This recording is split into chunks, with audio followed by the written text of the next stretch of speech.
ஆத்மா தெய்வமாக வழிபடப்படுவதை பற்றி பார்க்க போகிறோம். தமிழர்களிடையே குலதெய்வ வழிபாடு மிகவும் முக்கியமானதாகும்.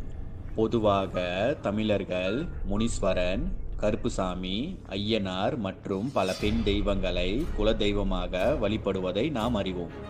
ஆனால் இந்த பூமியில் பிறந்து அகால மரணம் அடைந்த ஆவிகளை கூட இறைவனாக நினைத்து குலதெய்வமாக வழிபடும் பழக்கம் தமிழர்களிடையே உள்ளது. இது மற்ற குலதெய்வ வழிபாடுகள் போல இல்லாமல் ஆங்காங்கு சிறிய அளவில் அந்த இறந்தவர்களின் பரம்பரையில் வந்தவர்களே கும்பிடுவார்கள். வாதை என்றால் ஆவி என்று பொருள்படுகிறது. இந்த வாதைகள் ஆவிகளாக அலைந்த பிறகு சாமிகளாக மாறியதாக நம்பப்படுகிறது. மிகவும் பயங்கரமான இந்த வாதைகளுக்கு கூட்டுப்படையல், இரத்த படையல் என்று பல வகையான உணவுகள் படைக்கப்படுகின்றன.